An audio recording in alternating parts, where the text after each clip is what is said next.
Hello everyone, welcome back to When Saturdays Come with me, Dry Bright. Hope you find you all well. You've had a good week. It's been another busy week for Sheffield United again.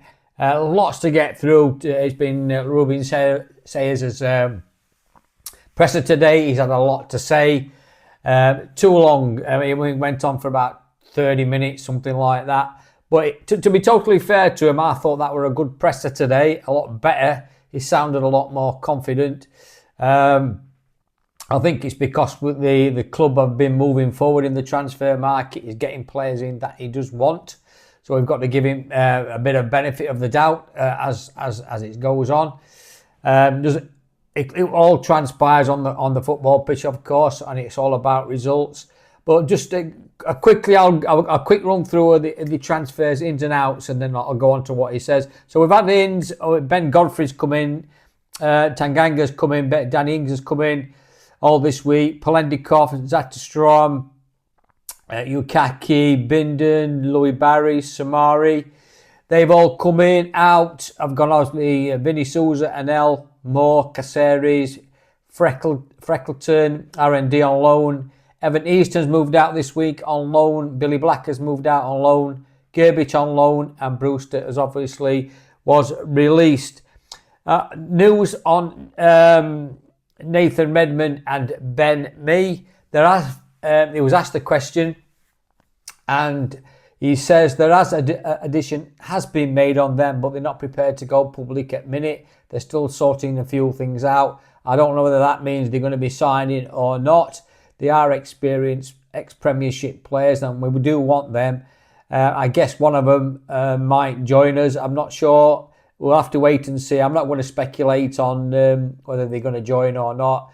But to be fair to say, as he did say, that they have made a decision and they're not prepared to go public just yet on them too.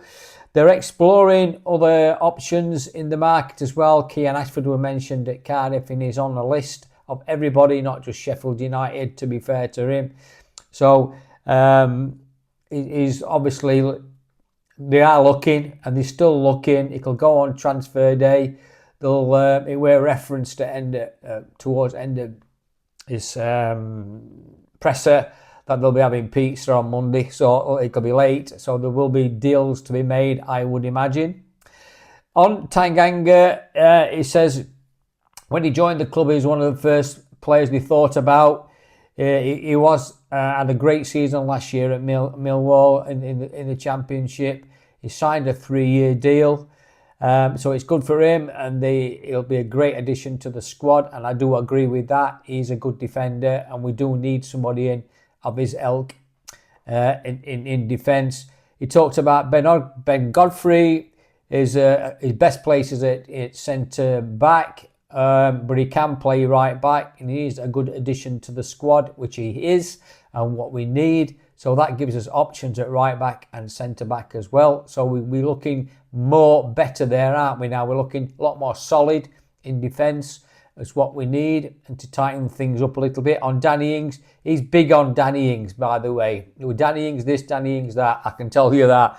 He says when Keeper left, he left his short up front, but he knew Danny from Southampton. He's fit. He's a good addition to the squad. He can score goals. He's got plenty of ability around the box, and he can push players in the squad going forward. He's got lots of experience. He's good in dressing room, and he's a good character to have around the football club. So he speaks well of Danny Ings, so I think he's expecting a lot of him. So we'll look forward to that. I mentioned me and Redmond. He says we are now creating a powerful squad. He's confident on outgoings that he doesn't think anybody will be going out. They're working hard to keep everybody. He says obviously the clubs what do come in from, they're not going to be as big as Sheffield United, so that's a bonus for us. There will probably be loans going out, certainly the younger ones, which is alright. I've always touched on that in the previous videos, like One and Owen Hampson and Marshy. Possibly they'll be going out. I think one or two. I think Evan Easton went out this week to an Irish club. Don't quote me on that, but I think that's right. So he's going out on there. on performances and stuff like this, we've got to be. I wrote a lot of this down, so please be aware of me. I'm trying to do it as I go along and tell you what he actually says. On the pitch, it says we've got to be more dominant and robust. It's a matter of adjustment to our structure. Samari is fighting to play, so he's pushing as well. On the other stuff, how much does this club, I think one of them said to him, how much do we need to win? He says we've got to be at our best, as always. How we want to do things, we have to be more. We have to make things happen more, which is pretty obvious after last week's first half performance, does it? An interesting question, actually, about I think it was Daniel, or I can't remember who asked him this question about the board and the plan. And as he had words with the plan, I've been chatting to him. He says, yeah, we always in touch. It is what it is. It's all about winning games of football. He knows that. It's out of my hands. It is what it is. We are getting things done. It's out of my control. I don't worry about it. Well, I would if I was him, if he don't get it right on pitch, because it's all about getting results, isn't it? You know, I've discussed it week about getting results, and if you don't get them, it's a results-based business. No matter how good a coach you are, it's not irrelevant, but to a point it is, because if you don't get results, and we're rooted at bottom of league, there's only one way. It's only going to end up one way, and it does. It happens to a lot of former players, former great players have not made it as a manager. They've got these ideas and way of playing, and it's not worked out. But look, I've said, and I'll keep saying, I'm happy to give him 10 or 12 games. I really am. But this cannot carry on where he's been playing like it were in the last 3 games. It's shocking.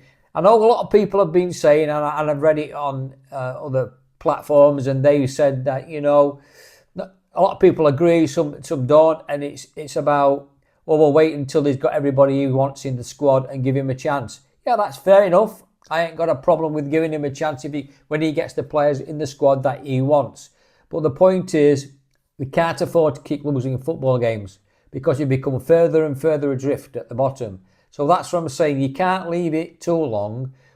I'm happy to give him a chance. I don't like what I'm seeing on pitch at the minute. I've been open about that, and I've been open about his record, and I'm going to say straight that, like I've already said, to me, he'll get 10 or 12 games, and if nothing improves on the pitch, you know, there's got to be a change. But let's just see what happens. He's sounding more confident. I'm more confident now we're getting a good, solid squad together. It's looking a lot better. It's going to be a bit squeaky bum time between now and Monday of players going out. There's lots of stuff about Aimer and O'Hare and other players, and they are.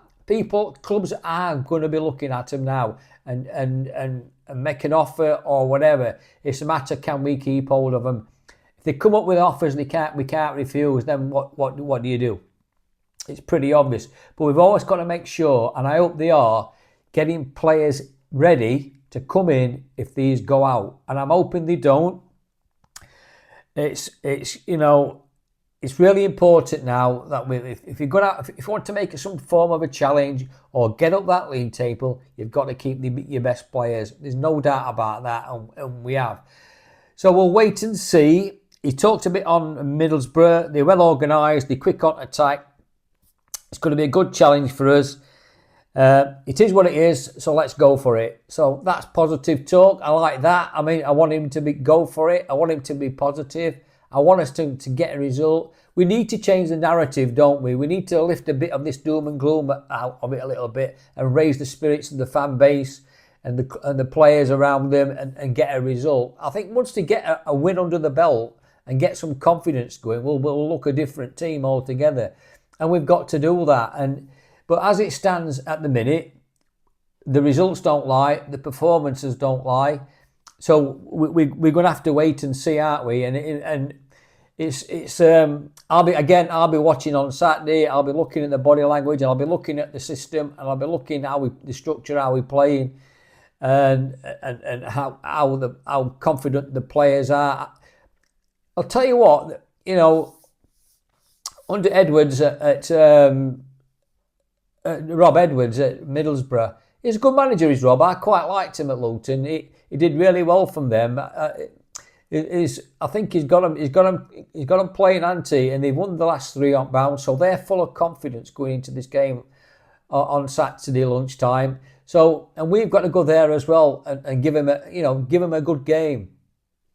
It's really important that we don't keep making these stupid mistakes and playing this backward, sideways football. We've got to be on the front foot. He's on about high intensity. He actually didn't mention that today, and all that sort of stuff. So whether he's going to change it around a little bit, I hope he does. I hope he's got a plan B or a plan C to try and get a result at Middlesbrough, and we come back with 3 points. And I'm looking forward to the game actually. Let's hope we can. I'm always optimistic, as you know. I try to be. I know I've had a whinge and a moan week, but you can't blame me. I'm no different to anybody else. I'm a blade, I'm on this roller coaster with Blaze like we all are. So let's see what happens then. I'll do a post-match after Middlesbrough game as well. I'll put Anger's little presser on after me as well. It's only about 3 minutes or something like that, and he's happy to join the football club. And I'm glad he is. He sounds positive and he wants to be here, but they all say that, don't they? So you can't blame him. He's got a 3-year contract, and I'm sure he wants to do well at Sheffield United.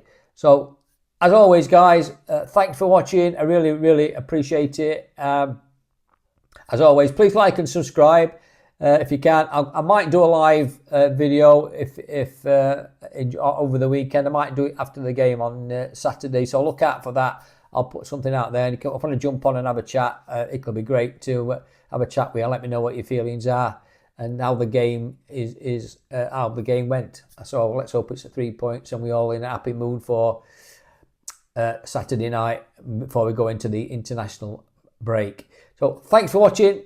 I really, really appreciate it. It means a lot. Put your comments in as always, and I'll speak to you all on Saturday. Up the Blades. To get your immediate reaction to joining the Blades. Oh, I'm very happy to be here. Sheffield United, it's a big club, club with a lot of history. Playing in the Premier League, a very good team in the Championship. Like I said, I'm just excited to be here, and I can't wait to get started. So this deal has kind of been rumoured in the press for a few days or so, which must have made Saturday a bit of a strange experience for you. Yeah, it was a bit of a weird one. Obviously, the team I was at, I'm playing against a team that I'm in conversation with. A bit of a weird moment, but I think it's just about being professional in that moment and then keeping out of the limelight, and just letting the football kind of just take its place. And obviously the result didn't go our way, but like I said, it was just a weird moment to be involved in. I know it would have been a tough decision to leave Millwall. You've done really well there. So why Sheffield United? I just think obviously the club were very close to playoffs last season. Obviously didn't happen, but obviously a great group of players. The club, like I said, it's a big club. And like I said, with Millwall, it wasn't easy, but I think sometimes in your career you have to make certain decisions, and I think this one was the right one for me. And United have had a tough start, but you'll have seen the long-term prospects here and the vision from the manager. Yeah, for sure. I've spoken to him, and he's shown me the way he wants to play and how he sees me playing and fitting into the team. And of course, it's only 3 games into the season, and it'll be silly for me to judge that and make an assumption that it's going to be like that the whole season. Like I said, the players they're amazing. I've seen them, I've played against them, and like I said, I'm excited to get started. Fans will remember the game against Millwall at the Den last season. You did particularly well there. What were memories of coming up against Sheffield United in the past? Really tough team to break down. Very good technical players. Like I said, I appreciate, obviously, they were saying I played well, but it wasn't an easy game, and obviously we lost that game, but it showed just how good the quality is in the team, and like I said, I'm excited to be involved with that as well. And your career just seems to be on an upward trajectory at the moment, so how important have the last 18 months been for you?